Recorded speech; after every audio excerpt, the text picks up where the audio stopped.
have found it to be a characteristic of people who struggle with GAD and other kinds of psychological problems, but in fairness, the general population as well have a tendency towards a black and white way of thinking. And I often find this in the headlines of the daily papers in England, you know. It's a catastrophe, it's a disaster, it's all going to go horribly, horribly wrong. It's very extreme kind of ends of the spectrum, if you like. And you would be tempted to therefore think that I have GAD or I don't have GAD. Now, generalized anxiety disorder is not a categorical problem in a sense, right? It's not a case of, yes, I have GAD, no, I do not have GAD. And I find this expressed in the kinds of questions that I often get asked. Dr. Purvis, tell me what to do. I can't cope anymore, I'm overwhelmed, etc. Tell me what to do so that I can move from having GAD to not having GAD. Tell me what the thing is I need to do. And of course, my answer is often disappointing because there isn't a thing, you know, and I reiterate this and I'll repeat this, you know, there is not a miracle solution, there is not a magical solution, there is not a simple thing, right? You can't just like, nonsense, change your vibrational state, you know, ask the help from angels, pray. None of these things are going to address the issue of generalized anxiety disorder because none of them are relevant to anxiety disorder. So instead of going, yes, I have GAD, or no, I don't have GAD, what we have to do is we have to think of it in terms of a continuum.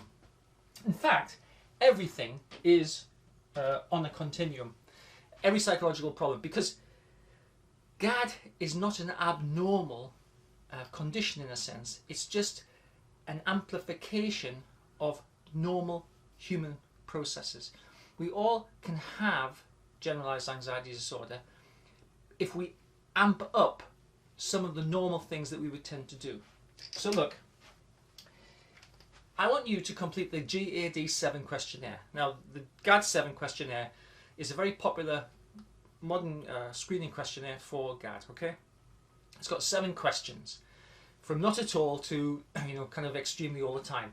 Now, the questionnaire starts here, let's say, and it goes to here. And this is 21. So this is 0. Let's say it's 10. That's 5. That's 15. Now, complete the questionnaire.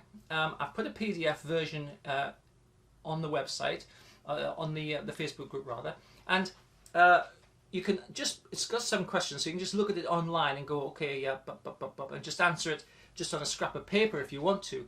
But I definitely want you to answer the questionnaire, right? If you're going to participate in GAD Week, and if you're going to get something out of it, please do the questionnaire, okay? If you're not measuring it, you're not managing it. And if you're not managing it, you're not moving forward. You're just learning a bit about it. So it'd be a bit like reading a book about learning Spanish, but not actually bothering to learn any words, okay? So, this is how it goes. If you score 0 to 5, we wouldn't really consider you to be what we might call a case, right? So you would not be considered to have GAD, generalized anxiety disorder. From 5 up to, let's say, 10, you'd be mild. And that would be called mild anxiety, okay? So that would be mild. Now, from 10 to 15, that's moderate. And from 15 onwards, that's severe.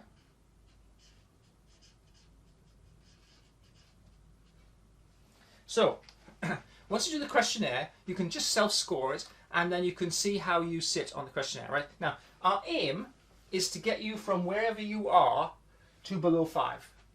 That would be our aim. Now, we could go from, like, say, 21 to, like, 10, and you'd notice substantial improvement, but we can go all the way. There's absolutely no reason why we can't go all the way down to 0. Now, in fairness, in GAD Week, we're not going to get you down to 0 because that's not how these things work. GAD Week in this Mental Health Wizard Facebook group is not an alternative to the treatment path, right?